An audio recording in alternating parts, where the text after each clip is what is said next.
Question 10. A tennis ball is projected with velocity vector 30I minus 1.4j meters per second from a point P, which is a height 2.4 vertically above a horizontal tennis court. The ball then passes over a net of height 0.9 meters before hitting the ground after 4/7 of a second.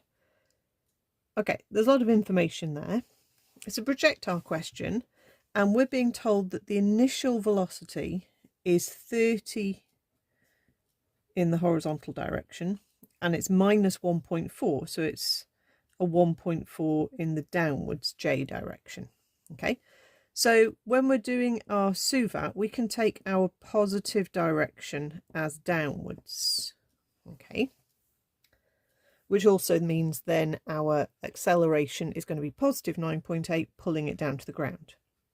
Okay, so it says find the speed of the ball when it first hits the ground.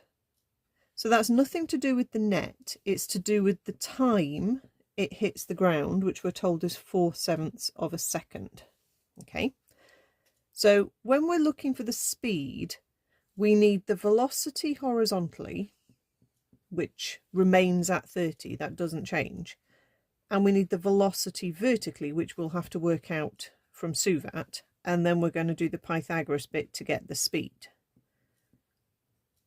So we're going to need our vertical information.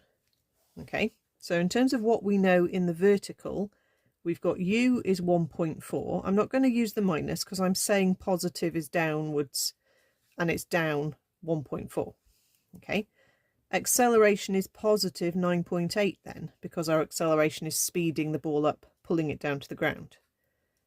We know it takes 4/7 of a second, and then we're after the velocity. We're not really panicking about how far, but we could use that as well because we know it falls 2.4. So actually we've got 4 of the 5 numbers.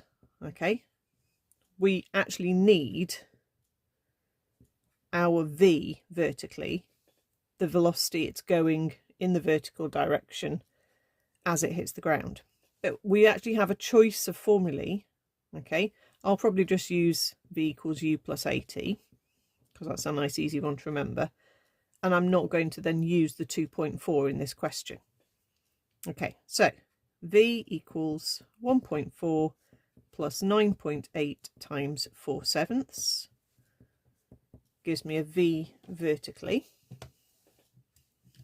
So 1.4 add 9.8 times 4/7 is 7 meters per second. So traveling vertically with a velocity of 7, horizontally, if you did work it out with suvat, remember that a is 0. Basically your u being 30 also means your v is 30. Okay, because it's not speeding up. So you don't really need to do a suvat equation for the horizontal.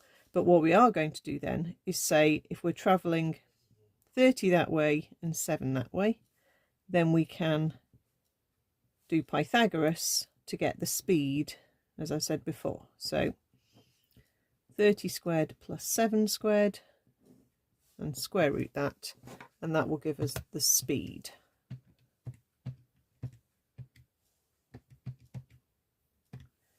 .8, 1 decimal place. So 30.8 meters per second square, meters per second.